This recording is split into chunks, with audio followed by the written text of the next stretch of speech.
అవినీతి అధికారులపై ఎస్పీడీసీఎల్ యాజమాన్యం కొరడా ఝుళిపించింది. వినియోగదారుల నుంచి అదనపు డబ్బులు డిమాండ్ చేస్తూ వేధింపులకు గురిచేస్తున్న సిబ్బందిపై యాజమాన్యం దృష్టి సారించింది. అందుకోసం ఎస్పీడీసీఎల్ యాంటీ బ్రైవరీ సెల్ ఏర్పాటు చేసింది.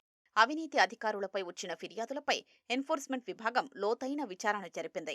ఆధారాలతో సహా పట్టుబడిన 8 మంది సిబ్బందిపై సీఎండీ ముషారఫ్ ఫారూఖీ వేటు వేశారు. సస్పెన్షన్ కాలంలో వారంతా సంబంధిత సర్కిల్ కార్యాలయాల్లోనే అందుబాటులో ఉండాలని, అనుమతి లేకుండా హెడ్ క్వార్టర్స్ విడిచి వెళ్లకూడదని ఆదేశించింది. నిబంధనల ప్రకారం కేవలం బతుకుదెరువు భత్యం మాత్రమే చెల్లిస్తామని పేర్కొన్నారు.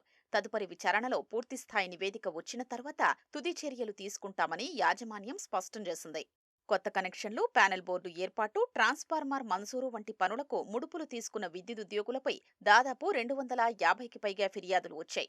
వాటిపై సంస్థ విజిలెన్స్ విచారణ జరపగా ఆ విషయం వెలుగు చూసింది. ఫోన్పే, గూగుల్ పే వంటి చెల్లింపుల ద్వారా అధికారులు ముడుపులు స్వీకరించినట్లు విచారణలో వెల్లడి కావడంతో ఆ అవినీతి అధికారులపై వేటు వేసినట్లు ఎస్పీడీసీఎల్ స్పష్టం చేసింది. Bhuvanagiri ADE Anand Reddy EV charging స్టేషన్లకు విద్యుత్ కనెక్షన్ ఇచ్చేందుకు 5,000 తీసుకుని పట్టుబడ్డారు.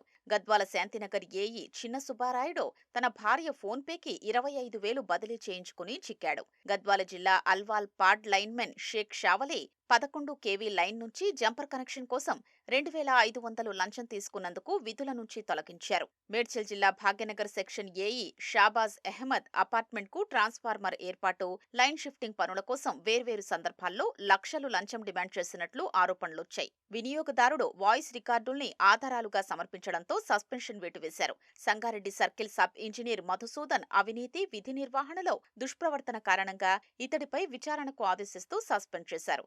యాదాద్రి జిల్లా చౌటుప్పల్ లైన్మెన్ జల్లపల్లి శ్రీనివాస్ అనుమతి లేకుండా 5 HP లోడ్ కనెక్షన్ ఇస్తానని నమ్మించి వినియోగదారుడు నుంచి 45,000 తీసుకుని పట్టుబడ్డారు. సైబర్ సిటీ పరిధిలోని జూటుపల్లి గ్రామం జూనియర్ లైన్మెన్ విద్యుత్ ట్రాన్స్ఫార్మర్ మంజూరులో ఉద్దేశపూర్వకంగా జాప్యం చేసినందుకు చర్యలు తీసుకున్నారు. మలక్పేట సెక్షన్ పరిధిలోని గ్రేడ్ 3 ఆర్టీజన్ ఎండీ ఖలీల్ 2,100 తీసుకుంటూ పట్టుబడ్డారు. అధికారులు ఎవరైనా ఇబ్బందులకు గురిచేస్తే యాంటీ బ్రైవరీ సెల్ కు ఫిర్యాదు చేయాలని ఎస్పీడీసీఎల్ సీఎండీ ముషారఫ్ ఫారూఖీ సూచించారు.